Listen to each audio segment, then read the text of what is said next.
ओम धर्मवाच भगवान परमेश्वर भक्ति विचारिणी अश्रीश्रीप्रवाच महाभारतं दशरथस्नाम स्वावकं शासुकी लोके गणनबलिवत्ते महापवति पपनिकित धनं वृन्दौ उशीतनस्पशन्ति नरेन्द्रप्रभुता वितया पुस्तकपाठवर्तते यत्र गीता विश्वस्य वर्णन सुतां तत्तां देवस्वामी सदैवहि राष्ट्रं दृष्टामि गीतानि चोत्तमं गृहमति राजानुपस्थित तिरुलोकानुपमः इदामे परमविद्ध ब्रह्मरूपण संशय अन्तमन्त्रशानिगच्छ वदन्ति कृष्णप्रत्तासमोदभ्यं यदात्रैवमरणतत्त्वजन संयुतां द्वाष्टदश जवनोश्वरमनसोधानजनसिद्धिं सभवति तपजाति परं पदमम् ॐ तत्सदं जयिता ब्रह्मविद्या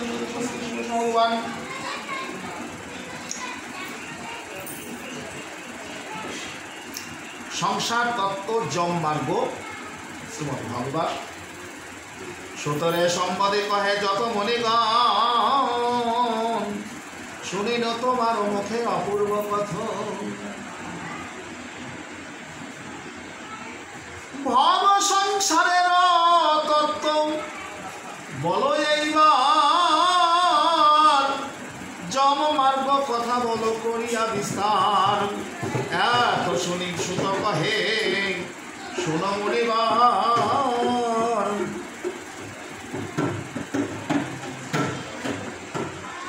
এই যে দেখিস সব সংসার কানন চারিদিকে মোহজাল বিস্তারিয়া আছে মায়া ডরে একেবারে সবে বান্ধিয়াছে মুনিগণ এই সুখদেব গোস্বামীর কাছে এই কথাগুলো বলছেন তাতে পুত্র দ্বারা গৃহ ক্ষেত্র ধন্য ধনধান্য মান অপমান আর গণ্য অগণ্য এই সব একত্রিত হয়ে অনিবার কেবল করিছে তারা মায়াকে বিস্তার মানবের জ্ঞান রূপ সারবস্ত ধাম ঢাকিয়া রেখেছে মায়া জালে সর্বক্ষণ এই মায়ার জগতে আমরা মায়া করে সব কিছুকে ঢেকে রাখছি মায়া নাম ছেলে মেয়ে সংসার অর্থ সম্পদ গৃহাদি সমস্ত দিক থেকে তাহারই উপরে পুনঃ রিপু 6 জন 6টা রিপু তার উপরে 6টা রিপু আকর্ষণ করে আছে হরণ করিয়া লয় জ্ঞান আদি ধন এই রিপু 6টা রিপুর কারণে জ্ঞান শূন্য হয়ে যায় জ্ঞান শূন্য অতএব মুনিগণ করহ শ্রবণ লোভিয়া ভবে এই মানব জনম আমরা এই জগতে এসে মানব জনম ধারণ করে কি করলাম মোহমুগ্ধ দেহ মাত্র জানি সর্বজন করোনা করোনা প্রভু দর্প হে কখন এই যে বড় বড় কথা বলা হ্যাঁ আত্মগৌরব করা এগুলো করো না আত্মগৌরব করলে তোমার ধ্বংস হয়ে যাবে তুমি বাহাদুরি করো না কেন তুমি বাহাদুরি করো মোহমুগ্ধ দেহ মাত্র জানি সর্বজন করোনা করোনা কবু দর্প হে কখন। তোমার গৌরব, আত্মগৌরব করোনা। আর যেই কাম ক্রোধ লোভ আদি করি, দেহে আছে ছয়ের প্রবল সবারই। ছয়টা রিপু প্রবল আছে, অর্থাৎ শক্তিশালী, অর্থাৎ সতেজ আছে, সতেজ, তারা জেগে আছে। আর যেই কাম ক্রোধ লোভ আদি করি, দেহে আছে ছয় রিপু প্রবল সবারই। এদের বশেতে প্রভু করোনা গমন, না কর পরের নিন্দা গর্বেতে আপন। আমরা কি করতেছি? হ্যাঁ, পরের নিন্দা করতে নিষেধ করছে ভাগবত, আর সেই নিন্দাটাই আমরা বেশি করে করি। পরের নিন্দা চর্চা যেগুলা আমাদের করা উচিত না, আমরা সেইগুলাই বেশি বেশি করে করি। তাই এগুলা করলে পাপ হয়। পরনিন্দা পরহিংসা করিয়া বর্জন, সতত করিবে সবে হরির পূজন। এইগুলো ছেড়ে দিয়ে ভগবানের পূজা করা, হ্যাঁ, ভগবানের সেবা করা। বিষয় বিভব আর পুত্র আদি ধন, করিবে হরির পদে সর্বদাই অর্পণ। ছেলে নিয়ে ধন সম্পদ সবকিছু ভগবানের চরণে অর্পণ করে দিতে। সকলের মায়াতা করিয়া যতনে, বুঝিবে হরির পদ একান্তিক মনে। একান্ত মনে ভগবানের চরণ সেবা করে। একান্ত মন তো নাই। হ্যাঁ, পূজা করতে বসলে নানান রকম কথা এসে মনের ভিতর থেকে, 3টে ফুল দিয়ে পূজা করা, এটা 300 ফুল দিয়ে পূজা করা, 3টে ফুল দিয়ে পূজা করা। ওইটুকু সময়ের মধ্যে নানান রকম আলোচনা আসে মনের মধ্যে। নিষ্ঠভাবে যে ঠাকুরের চরণে যে ফুল দেওয়া এক মনে কেউ আমরা দিই না বা দিতে পারি না। হ্যাঁ, মনকে স্থির করতে পারি নাই। নাহি যে সময় আর কালো সমাগত, আর কিন্তু সময় নাই, আর কিন্তু সময় নাই। কাল সময় সামনে, তোমার বিপদ সামনে, কখন কোন সময় তোমার ডাক পড়ে যাবে, তুমি ইহ জগৎ থেকে চলে যাবে, তুমি নিজেও জানো না।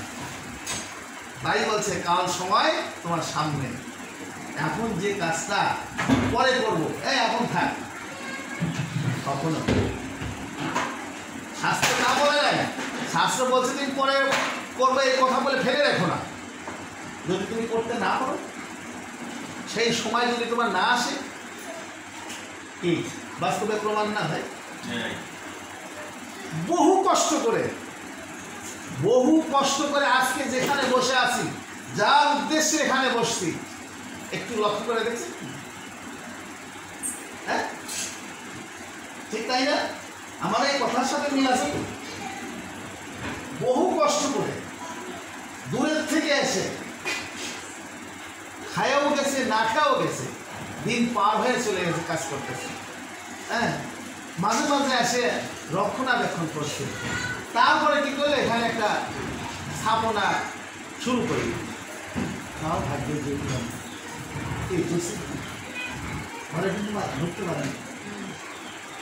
হ্যাঁ, এই সৌভাগ্যটা তার হলো না। এইখানে কিন্তু বাস্তব প্রমাণ। তাই ভাগবতে বলছে, নাহি যে সময় আর কাল সমাগত, ওই দেহ কৃত্তান্তপুর নেত্র পাশে স্থিত, কৃত্তান্ত নগর পথে যত রক্ষচয়, দেখো হে নয়ন মিলি কি ভীষণ হয়।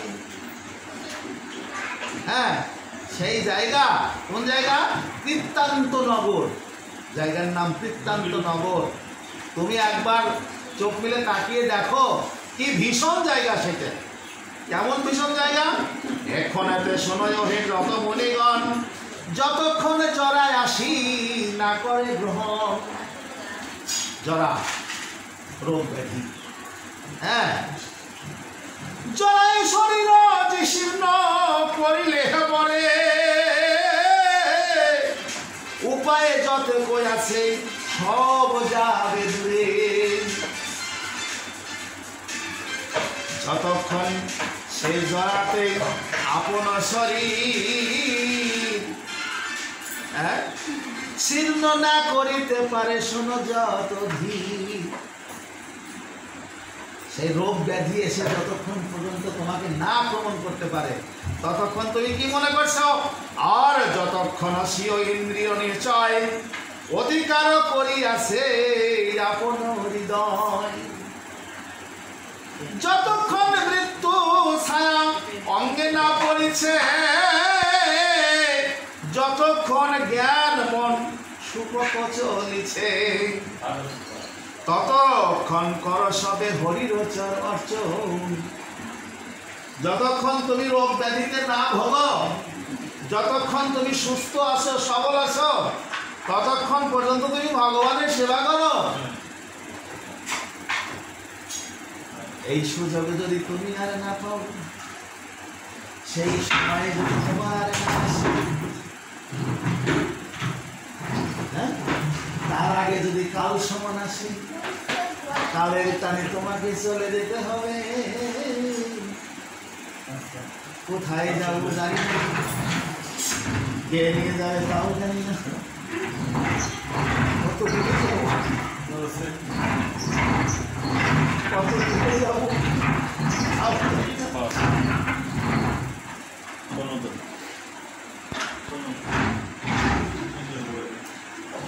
ততক্ষণ ভজ সেই পূর্ণ সনাতন।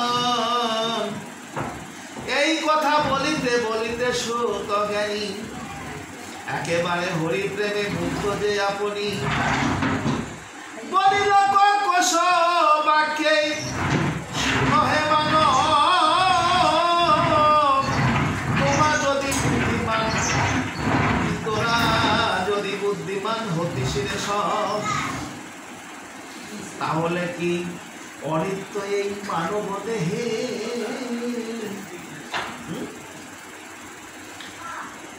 আবরিতে পারিত কি শোক দুঃখ মোহে?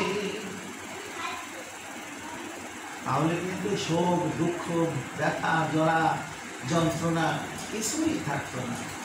হ্যাঁ, কখনো কি হবে হবে যবে নাহি রে স্থির, অনিত্য যখন হয় মানব শরীর, এই শরীরটা হচ্ছে অনিত্য, পচা গলিত দেহ। এই দেহটা হলে নশ্বর দেহ, এই তো আছি, হয়তো পরক্ষণে আর থাকবো না।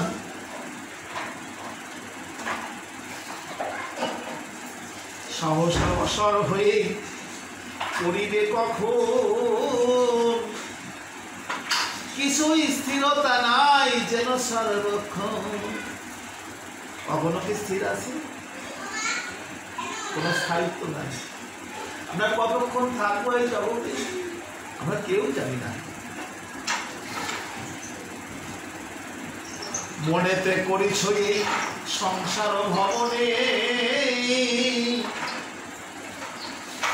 চিরকাল যে রব নাহি ভয় মনি। জীব তুমি মনে করেছ আমরা চিরকাল থাকব, কিন্তু তা তো কখনোই নয়।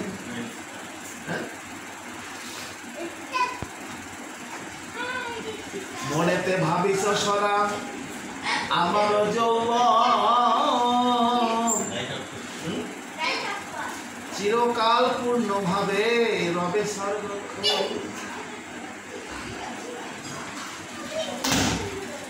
মনেতে ভাবিছ অঙ্গ লাবণ্য যাতে, চিরকাল একভাবে রহিবে প্রত্যেক। তুমি মনে করেছ আমরা যারা আছি সবাই আমরা চিরকাল থাকবো, তা কখনো নয়, কখনো নয়, কখনো নয়। একদিন নয় একদিন আমরা চলে যাবো সবাই। কোথায় যাবো জানি না, কোথায় ছিলাম তাও জানি না, কোথায় আছি তাও জানি না।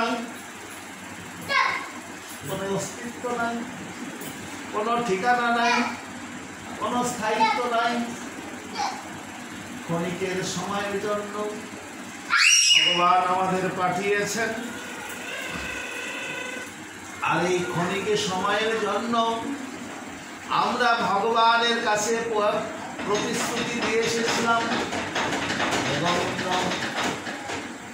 তুমি যখন আমাকে পাঠাচ্ছ, আমাকে যখন যেতেই হচ্ছে, যাব তবে যেন তোমার চরণ ছাড়া না হই। তখন ভগবান বলেছিলেন, হ্যাঁ জি, তুমি যেখানেই যাচ্ছ, আমি যেখানেই পাঠাচ্ছি, যদি সেখানে গিয়ে আমার ভজন সাধন ঠিক মতো করতে পারো, তবে আমি এখন যেমন তোমার আছি, ঠিক সেই সময় আমি তোমারই থাকবো। এই প্রতিশ্রুতি দিয়ে যখন আমরা ভগবানের কাছ থেকে এই ধরাধামে এসেছি, এই ধরাধামে এসে ভূমিষ্ঠ হয়ে অন্ধকার জগতের মধ্যে পড়ে গিয়ে আমরা যেদিকে তাকাই সেই দিকেই যেন অন্ধকার দেখি, সেই সময় চিৎকার করে কেঁদে উঠেছিলাম।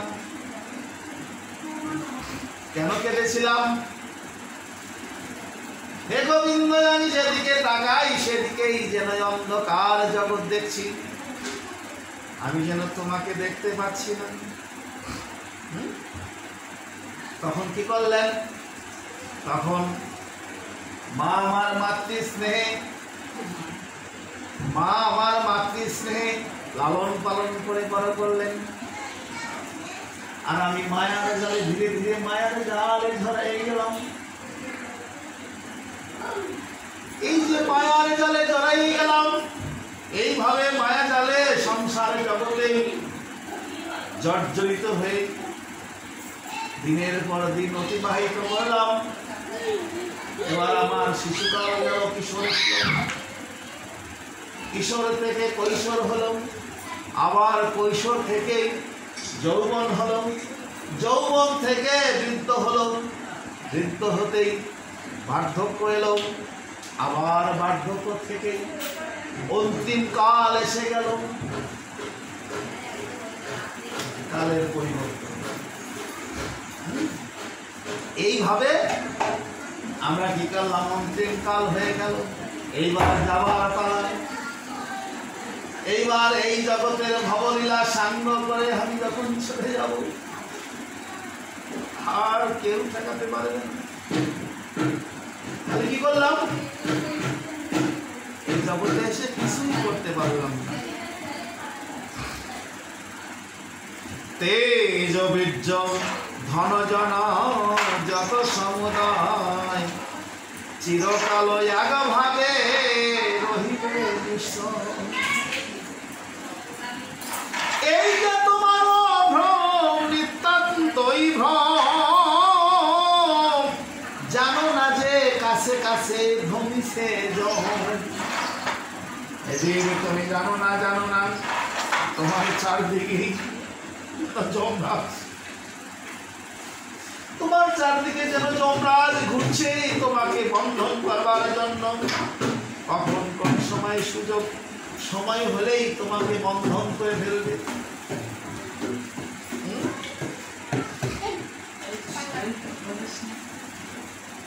বিকট পরালবেশ করিয়া ধার, অবিরত কাছে কাছে বিকট তার মূর্তি, বিকট ভয়ঙ্কর তার রূপ, সেই যমরাজা ভয়ঙ্কর রূপ। হ্যাঁ, শিয়ালটা সদা দেশে বসিয়ে রয়েছে, যম দণ্ড ঘন ঘন তার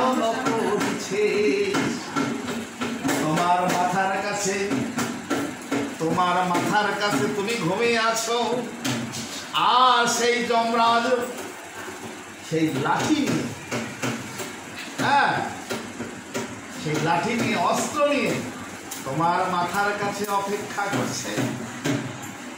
শিওরেতে সদা যেন, শিওরেতে সদা যে সেই বসিয়া রয়েছে। যম দণ্ড ঘন ঘন তারণ করিছে।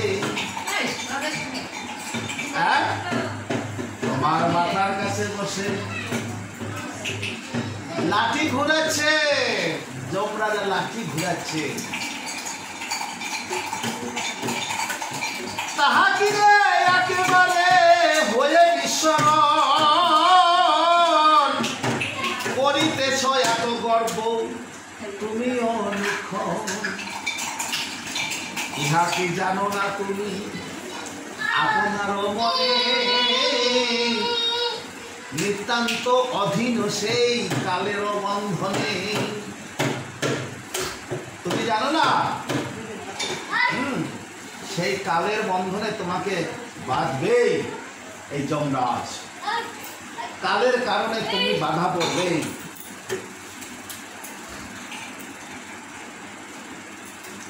নিতান্ত হইবে মৃত্যু অন্যথা যে নাই। জন্ম হলেই মৃত্যু,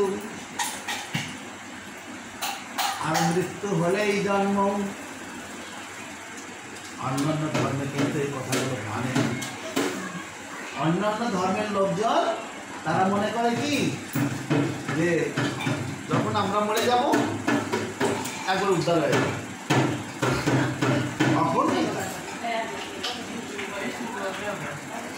কখনোই তা, কারণ আমাদের সনাতন ধর্ম চিরসত্য, চিরসত্য। আমরা যদিও অন্যায় পথে চলি, তাও একটু হিসাব নিকাশ করি।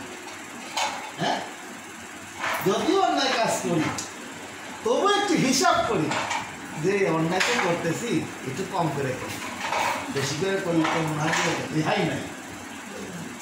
হ্যাঁ, আর যারা আছে কিছুই মনে করে না, কিসের ন্যায় কিসের অন্যায়, হ্যাঁ, সবই আমার। তো এই যে আমার করতে গেলে এর পরিণাম যে কি এসে দাঁড়ায় ওইটা সে ভাবে না। ভাবে কখন? যখন বিপদে পড়ে যায়। যতক্ষণ একটা ব্যক্তি সাঁতার জানে না, কোনোদিন শিশুকালের থেকেও জলের কিনারে যায় নাই, সে তো সাঁতার জানবে না। এখন জাহাজে উঠুক আর লঞ্চে উঠুক আর ফেরিতে উঠুক আর নৌকায় উঠুক, ওঠার পরে যখন নদী পার হচ্ছে ওর মনে কত আনন্দ, হারে কেমন করে যাচ্ছে, হাসতে হাসতে যাচ্ছে। হ্যাঁ, এই আনন্দ করতে করতে যখন সে ওই জলে পড়ে যায় তখন সে বুঝতে পারে যে এখানে জল কতখানি আছে। এর আগে কিন্তু সে বুঝতে পারে, সে মনে করে কি অল্প একটু জল আছে। হ্যাঁ, পাশের নদী দিয়ে বয়ে যাচ্ছে, মনে করে যে অল্প একটু জল আছে। যখন ডুবে যায়, হ্যাঁ, তলা যখন না পায় তখন মনে করে কি হায় হায় আমি মনে করছি এক বিন্দু জল ছিল, এখন এই যে অগাধ জল, আর তো আমার উপায় নাই, এখন জল খায় মানুষ। তাহলে কি হবে? এইরকম হওয়া যাবে না। আমাদের সনাতন ধর্ম বড় কঠিন, নিয়ম কানুন শক্ত, নিয়ম কানুনগুলো শক্ত নিয়ম কানুন। হ্যাঁ, তো এই যে নিয়ম কানুনগুলো, আচার অনুষ্ঠান, ন্যায় নিষ্ঠা, আজ আমরা এখানে যে কয়েকটা লোকে বসছি, তার সুন্দর একটা পরিবেশ হয়েছে। হ্যাঁ, আমরা স্নান ধ্যান করে যার যার মতো গুরুকর্ম সেরে, হ্যাঁ,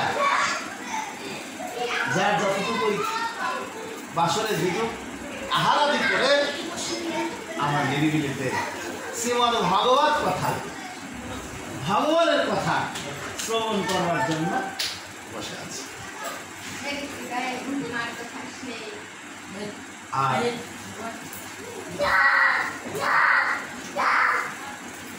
তাই শ্রীমদ্ ভাগবতে বলেছেন নিতান্ত হইবে মৃত্যু অন্যথা যে না, তবে কেন তর্ক করো বলো তুমি ভাই। তবে তুমি গর্ব করো কিছু? তুমি এই যে তোমার বাহাদুরি দেখাচ্ছ, কিসের এত বাহাদুরি? তোমাকে একদিন মরতে হবে। জন্ম যখন হয় মৃত্যু অবধারিত, তখন জন্ম হলেই মৃত্যু, আর মৃত্যু হলেই তার জন্ম। বলবে কেমন করে? বললেই কি আবার জন্ম নেওয়া লাগে? হ্যাঁ, জন্ম নিতে হয়। কেমন করে, কিভাবে, সেইটা জন্ম নিতে হয় না কেমন করে সেটাও জানতে হবে। হ্যাঁ, কেবল আমরা সনাতন ধর্মের যারা আছি তারা হচ্ছে জন্মান্তর বিশ্বাসী। জন্মান্তর বিশ্বাসী আমরা কি করি? আমরা জানি যে জন্ম হলে মৃত্যু হয়, মৃত্যু হলে জন্ম হয়। তো সেটা কেমন করে হয়? কর্মফল অনুযায়ী, কর্মফল অনুযায়ী যে যে কর্ম কর্ম, কর্ম মানে কাজ,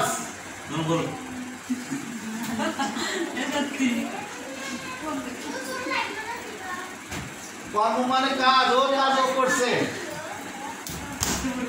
ওর কাজ ও করছে, তাহলে ওর এই যে যে কাজটাও করতেছে এটাও ওর কাজ। তাই শাস্ত্রে বলা আছে কেহই কর্ম ব্যতীত থাকিতে পারে না। হ্যাঁ, কাজ ছাড়া কেউ থাকতে পারে না। প্রত্যেকেই কিছু না কিছু কাজ করে। একটা শিশু বালক, ও তো অনেকটাই বড়। একটা শিশু বালক যে একদমই শিশু, সে কি করে? তার ওই দোলনার উপরে একটা ফুল দেওয়া হয়, যে কোনো রঙের একটা ফুল দেওয়া হয়। ফুল দিলে ও তখন কি করে? একটু হাত পা নাড়াচাড়া করে ফুলটা ধরার জন্য। হ্যাঁ, ফুলটা ধরার জন্যে নাড়াচাড়া করে, হাত নাড়া, ধরো, কিন্তু আসলে ধরতে পারে না। ওই যে হাত নাড়াচ্ছে ওইটি হলো তার কাজ। প্রকৃতির টানে তাকে কাজ করতে হয়।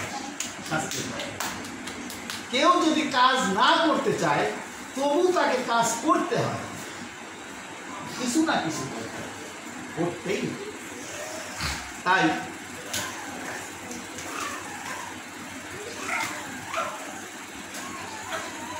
নিতান্ত জানিও মনে এই যে সে বিধান, সংযোগে বিয়োগ হবে নাহি কারো জান। যত দেখো দীপ্তিমান এই সমুদয়, নিশ্চয় জানিবে সব হইছে হে ক্ষয়। দিন সেইগুলো ক্ষয় হয়ে যাবে। সার কথা এই মাত্র জানিবে মনেতে, সবকিছু ক্ষয় হয়ে যাবে।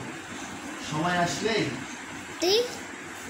একদিন এই শরীর টান টান আছে, এই চামড়াগুলো ঢিলা হয়ে যাবে।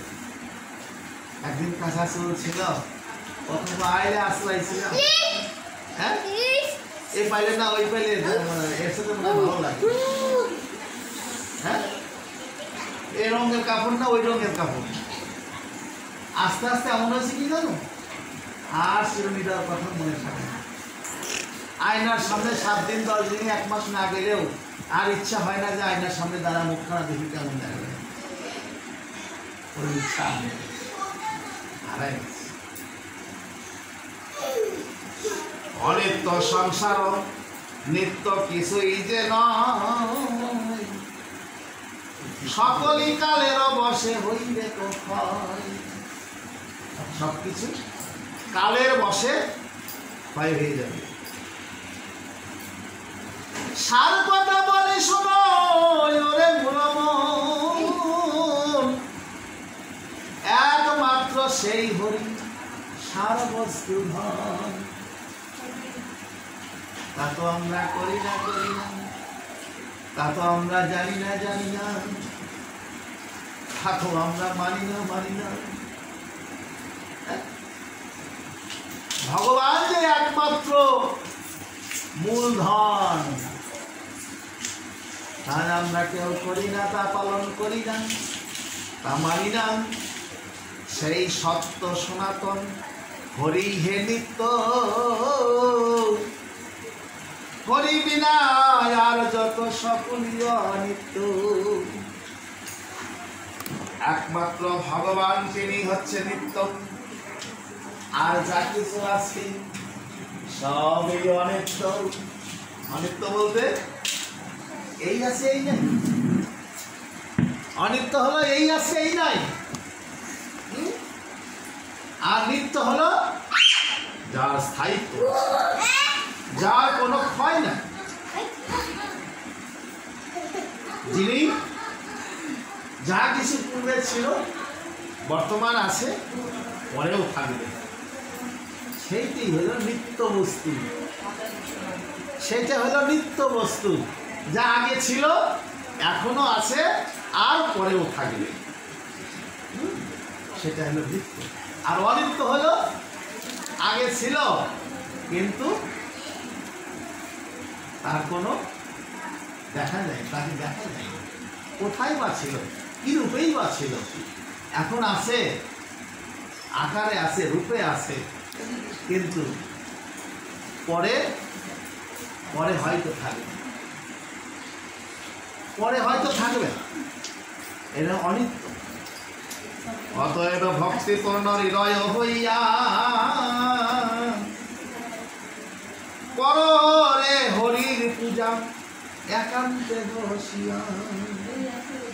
তুমি তোমার গোবিন্দকে, যে তোমার যে গোবিন্দ যাকে তুমি পূজা করছো, তুমি এক মনে তাকে পূজা করো, তুমি তাকে এক মনে পূজা করো, মন শক্ত করো, আমার ভাগবতে বলেছেন। অতএব ভক্তিপূর্ণ হৃদয় হইয়া, ভক্তিপূর্ণ, কোনো জায়গায় যেন ভক্তি কম না থাকে, ভক্তিপূর্ণ হৃদয় হইয়া কররে হরির পূজা একান্তে বসিয়া। এক মনে, মন যেন তোমার এদিক ওদিকে ছোটাছুটি না করে, তবে অনন্ত মক্ষম দুর্লভে যে সুখ লোভিতে পারিবে, তবেই তেজি সর্বদূর। সমস্ত দুঃখ দূরে গিয়ে তখন তুমি সুখ পাবে।